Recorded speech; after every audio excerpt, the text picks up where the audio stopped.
Security concerns on the Korean Peninsula remain in this week's headlines, as North Korea has yet again sent hundreds of trash-carrying balloons toward the south.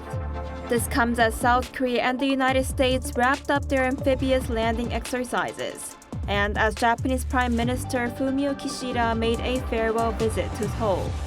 We have the details on this edition of Issues and Insiders.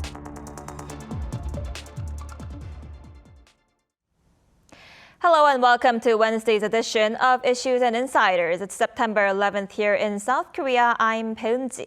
Today we have four correspondents with their take on the headlines here on the Korean Peninsula. I have Thomas Maresca, Asia correspondent for American news agency UPI. Thomas, welcome to the studio. Hi, thanks for having me. And I also have Celio Fioretti, correspondent for French media outlet La Croix. Celio, welcome. Pleased to be here. So Thomas, let's start with the latest provocations from North Korea. Last week, I saw you covered the North resuming its practice of sending trash-filled balloons again across the border. How has South Korea reacted to this? Right, well, so North Korea has been doing this trash balloon launching for since May, basically, and sort of they'll do it for a little stretch and then pause for a while. So last week they picked it up after, I think it was like 25 days or something, and did a little run of like 5 days. And South Korea has made a point to not sort of respond by shooting down the balloons or anything. They've said that could cause more of a problem or security issue. So more or less just tracking them, warning people about them and collecting the trash and the balloons themselves as they fall and testing, analyzing them. But that's basically been where things have stayed. I mean, South Korea's main response since around mid-July has been to resume these propaganda broadcasts, these loudspeaker broadcasts, all at positions along the DMZ, which tends to, anger North Korea. And so, it's a little bit more of this psychological warfare type of tactics that seem to be going on. I mean, the balloons don't seem to pose a real threat, although there have been a couple of cases recently where the South Korean officials think that they've sparked fires. Apparently the sort of trigger device that sends the trash from the balloon is like a heated thermal wire type of thing, and there's been a couple of fires that started on a rooftop or something. So there's a little bit of concern about that, but more generally, it's we're just seeing this back and forth kind of, it's more playing mind games in a way, or psychological warfare, which it's not a direct threat, but obviously the more that these things kind of continue, the more chance there is for an accident to happen or something serious to happen. I mean, on the propaganda broadcast front, there have been a couple of North Korean defections in the last month that, we don't know specifically if they were, caused by that, but they were across the inter-Korean border. One was right in the sort of neutral waters west of the maritime border, and one was across the land. So that could be, a result of these propaganda broadcasts. Right, and Celio, in terms of timing, the balloons were sent just before Japanese Prime Minister Kishida visited Korea. So what can you tell us about the possible strategic motives behind the North's actions, particularly in terms of the timing of the launch?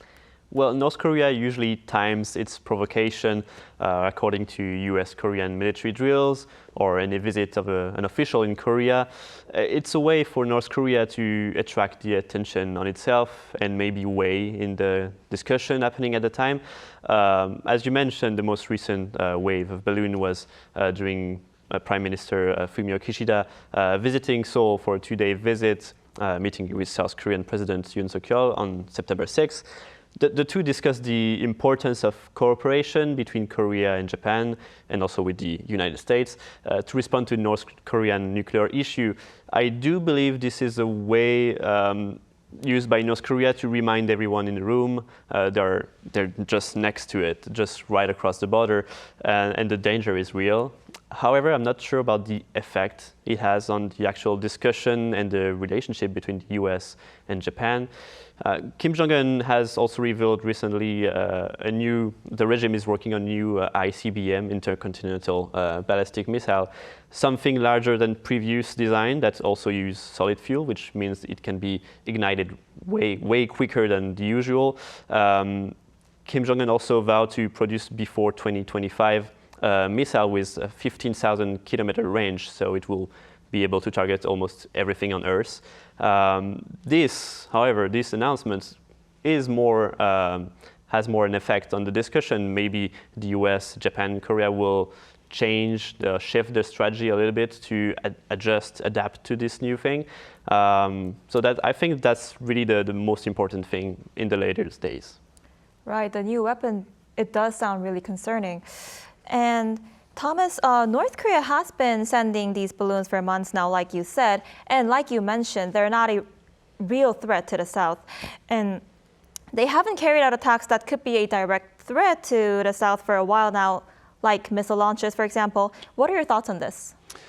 Right. They have not launched something like an ICBM or really, many ballistic missiles recently, but they have still been conducting some weapons tests. There was a rocket launcher test a couple of weeks ago, and we've seen, Kim Jong-un inspecting new drones last month, suicide drones. And as Celio was kind of alluding to, just earlier this week, there was a new transporter erector launcher device that Kim was also seen inspecting, which is larger than the ones they've had in the past. This has 12 axles instead of 11, and so there's been speculation that maybe this will be used for an as yet seen new ICBM, even larger than one in the past. So they have been keeping up with the weapons tests and sort of demonstrations. These multiple rocket launcher systems as well. There was a display of them last month where they announced they were going to send 250 of them down to the front lines with South Korea. So they've been keeping that going, but we haven't seen, as you said, a really significant test. And it's always hard to know exactly why North Korea is doing or not doing something. But on the one hand, we know that, they still seem to deny it, but I think we have enough evidence that North Korea is supplying Russia with weapons for its invasion of Ukraine. So that could just be the focus. All of our effort is on producing ammunition, and they have sent some short-range missiles and rockets there. So that could be more of what they're focusing on. And there's also been speculation that they may be preparing for some major provocations, again, as Celio was saying, tied to sort of US-South Korea relations, but particularly maybe ahead of the US election. There's been, the former South Korean defense minister mentioned that in an interview last month, that there's, keeping an eye on that. They may want to do something big ahead of the election to somehow perhaps exert some influence on that. So that could be another ICBM test, or even, we haven't seen a nuclear test in a long time. So I think those are some of the issues swirling around. But again, when it comes to North Korea, it's hard to know exactly why are they doing something today and not tomorrow. Right, it's hard to know any of those things for sure, but it does sound really concerning. And Celio, regarding Kishida's farewell visit to Seoul last week, how do you think this will impact relations between South Korea and Japan, especially because those relations have warmed up in recent years? Well, I think this farewell visit from Kishida is a way to reassure Yoon Suk-yeol about saying what we gained so far together, we'll try to keep it. The two countries have never been so close together since the end of the war, and more especially on security and strategic aspect of this relationship with the trilateral agreement with the US, Korea, and Japan. However, there's still some conflict between Korea and Japan. One of the biggest, of course, is Dokdo. Both Kishida and Yoon are well aware that if the security alliance between Seoul and Tokyo was to be strengthened in the long run, national historical issues have to be addressed. And among these, there are these islands, Dokdo. It could be a bit surprising that Kishida went to Seoul right at the end of his term in office. His legitimacy is kind of weak right now. He's right at the end of the office. He's leaving in 2 weeks. But there's a logic behind it. I think it's really to push this issue forward between Seoul and Tokyo for the next prime minister to handle this and keep working on this. President Yoon recently recalled that he met Fumio Kishida for 11 times, including to discuss Pyongyang and the Kim regime. And whoever is in charge of affair will try to promote this cooperation and synergy between the two countries. But we have to be wary of any change, especially in Seoul, that could jeopardize this new relationship. South Korea remains quite unstable politically, not seriously unstable, but still, as every democracy, it's quite restless. And we have to remember the opposition holds a majority in the assembly, and in 2 years, maybe we'll see a shift at the Blue House. We have seen presidents before that were not too keen on Japan and Washington, for example, Moon Jae-in, and obviously right now, only Yoon Suk-yeol answered to his own policy. We'll see what can happen in 2 years. And also a big change that might happen sooner is in the White House in Washington. We don't know yet who will be the president. Kamala Harris will probably continue on what Joe Biden did before, but Trump remains still uncertain, and his direction so far is to withdraw from the region. So we might see something that will jeopardize this relationship between US, Korea, and Japan. Right, we'll have to see how that goes. Thomas, South Korea and the United States recently held military amphibious landing exercises over the course of 2 weeks. Tell us more about that. Right, so that was it's called the Sangyong exercise, and that wrapped up on Saturday. I went down there last week. Media, they had held a sort of media day for it in Pohang, in the southeastern part of the country, where they did these are amphibious landing drills. This was F-35s, Apache helicopters overhead, paratroopers dropping down, transport ships, some assault ships, floating out on the horizon, and launching amphibious assault vehicles coming up from the water, rolling up on the beach, and the South Korean. This was Marines and naval forces, and this was South Korean Marines running out, taking their positions. It's kind of was a media photo op in a way, but obviously they're drilling something that is very real and significant, and that comes on the heels of. They also wrapped up their Ulchi Freedom Shield joint exercise recently as well. So. I mean, in a sense, they're just both representative of where the relationship has been going, between the U.S. and South Korea in recent years and under this administration. Sangyong, they restarted last year for the first time in about 5 years, and that had been tabled because of COVID, but also because of that period of détente with North Korea and the previous administration, the Moon administration, being less, wanting less to sort of provoke North Korea less, I suppose. And so the military, joint military exercises have really increased in scope and frequency under the Yoon administration and with this Biden administration, which also, tends to garner angry responses from North Korea. I mean, they didn't do anything too provocative this time, but they always sort of call these rehearsals for an invasion or make angry rhetoric about them. I mean, with the Sangyong, not to say that's what it actually is, but this one is a little bit more the kind of thing where you could look at it and say, oh, they're practicing landing on a beach and invading, but I think the US and South Korea would clearly argue that it's a defensive exercise. So that's, it's a sort of more of a picture of where things stand. And also, as Celio was mentioning, I mean, we don't know what the future will hold with some of these exercises. I mean, I think the militaries and even the trilateral relationship with Japan, they're trying to maybe secure some of the future of these exercises or some of the future of the security relationships to be a little bit more, to withstand the changes in the leadership in each country. But for now, that's more or less where things stand. Right. And Celio, moving on, President Yoon Suk-yeol is set to visit the Czech Republic later this month. And this is especially notable given that a South Korean company was selected as the preferred bidder to build 2 nuclear power plants there. What might be on the agenda during Yoon's trip? Well, as you mentioned, the nuclear reactors will be on the table of this visit. The Czech Republic firmly believe it will finally conclude a deal with South Korea for 2 power plants. Along with this big project, a summit is expected to cover topics to bolster economic ties between the 2 countries.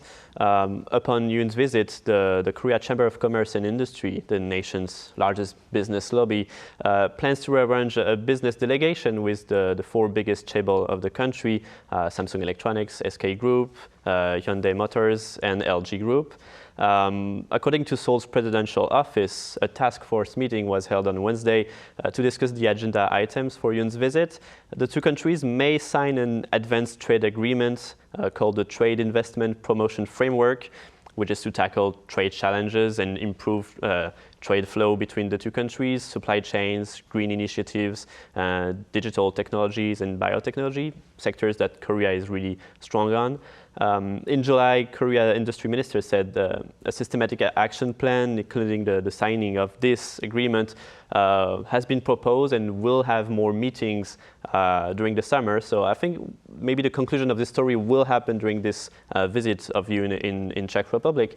And also, Ukraine will certainly be on the table too. The Czech Republic, has been working since the beginning of the war on what was called the Czech Initiative. It's a plan to procure artillery shells from outside of Europe to send them to Ukraine. And under this initiative, the Czech government and some private companies are outsourcing artillery shells and weapons to get that. There has been rumors since the beginning of the war about Czech Republic buying 800,000 rounds of artillery shells from South Korea that would have ended in Ukrainians' army hands, thus making South Korea providing indirectly weapons to Ukraine. Of course, the president's office didn't really comment on that because the official stance is that South Korea is not arming anyone in this conflict. We'll see if new rumors happen after this visit or if something is publicly announced, officially announced. But I think Ukraine will certainly be on the table. Right, a lot of things to look forward to that summit.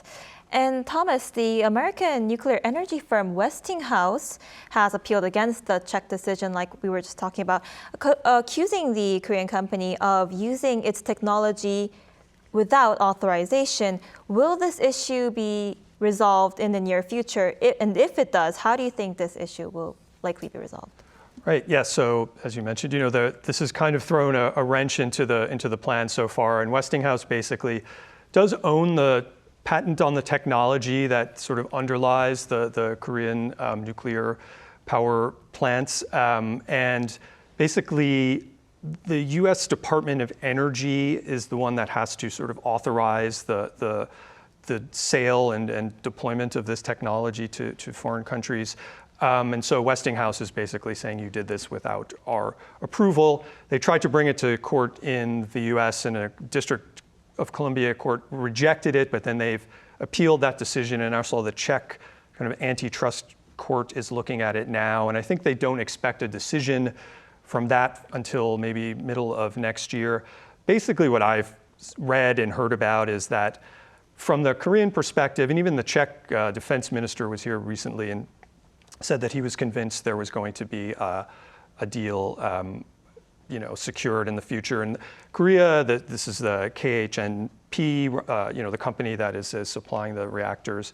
And some of the Korean trade officials have said that they think a way forward is to make some sort of deal with Westinghouse. When Korea supplied the nuclear reactors to the UAE in 2009, something similar happened, and they ended up buying some of the equipment from Westinghouse as part of their construction package. So it seems like that would probably be the way forward. But when exactly that will happen, or if it will even happen, I mean, it's not entirely clear to me what Westinghouse plans to do. I think they have their own nuclear, they were a bidder for this contract with Czech Republic and didn't receive it. And there's been some delays and cost overruns in some of their own projects in the U.S., for example. So, I mean, it could be potential win-win, I suppose, for both sides if they can find a way to work together. But the Korean side seems to be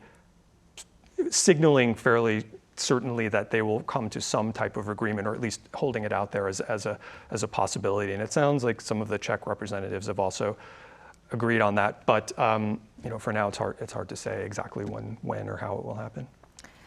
Right, it's hard to tell. And Celio, the French energy company EDF also filed an appeal against that decision. How do you think this might impact Korea's plan to export nuclear reactors to Europe? Korea has been battling with this issue, as Thomas mentioned, for a few years, and EDF has been quite distant so far. But now South Korea is making business on what is clearly EDF backyard, Europe, and KHNP was selected in this bid against EDF. So you can understand the French company is a bit bitter about the result. And Korea was selected thanks to its cheaper prices and respect of deadlines. To be fair, EDF in the last decade has not been very successful on this topic. Many projects revealed to be more costly than expected, and also there has been major delays. The new reactor in Flamanville, northwest France, was delayed for 12 years, and same goes for the new reactor project still ongoing in the United Kingdom at Hinkley Point, initially scheduled for 2027, now scheduled for 2031. While still keeping up with good quality, EDF delays and high costs has tarnished the image of the French company. We'll see what the outcome of the appeal will be. Before the first court decision on this matter, countries were a bit reluctant to make business with Korea as the situation was still unsure. It seems a bit risky. After the decision, business went back to normal, and as Thomas mentioned, I think if Korea can reach a deal with Westinghouse and maybe EDF, it will probably be the best outcome for everyone in the room. That you would say good news, but I would say the issue in the long term for Korea is more on the quality aspect of it. Korea expertise on nuclear reactor is quite new compared to Westinghouse, EDF, and we'll see how long the reactor can last. It's one thing to build them fast and cheap. It's another thing to keep them running for 50 years without too much maintenance cost and too much issue. I think that will be the major problem Korea will have to face in the coming years. And Korea has all the technology it has to prove itself. It's worth of being a rival to these big companies. Right, I'm afraid that's all the time we have for this edition. Celio, thank you for your insights. And Thomas, thank you for your time today. Thank you. Well, that ends Wednesday's edition of Issues and Insiders. Thank you for watching. Do join us again, same time tomorrow.